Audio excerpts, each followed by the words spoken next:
নমস্কার, সকলকে স্বাগত আমাদের চ্যানেলে। আজ নিয়ে চলে এসেছি এমন এক ঐতিহাসিক স্থান যার সাথে রয়েছে মুঘলদের যোগসূত্র। এটি বর্ধমানের নবাববাড়ি নামে পরিচিত। মুঘল সম্রাট ফারুকশিয়ারের প্রধান সেনাপতি ছিলেন খাজা আনোয়ার।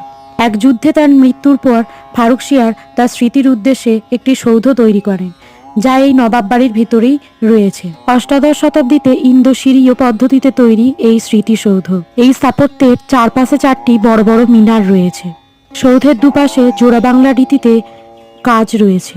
নবাববাড়ির ভিতরে রয়েছে এক বিশাল জলাশয়, তার মধ্যেই রয়েছে হাওয়া মহল, গ্রীষ্মকালীন বিশ্রামস্থল হিসেবে যা ব্যবহৃত হতো।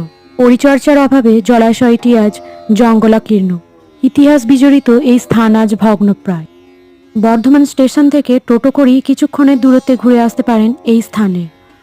ভিডিওটি ভালো লেগে থাকলে লাইক, কমেন্ট, শেয়ার এবং সাবস্ক্রাইব করে আমাদের পাশে থাকবেন। সকলকে অনেক অনেক ধন্যবাদ।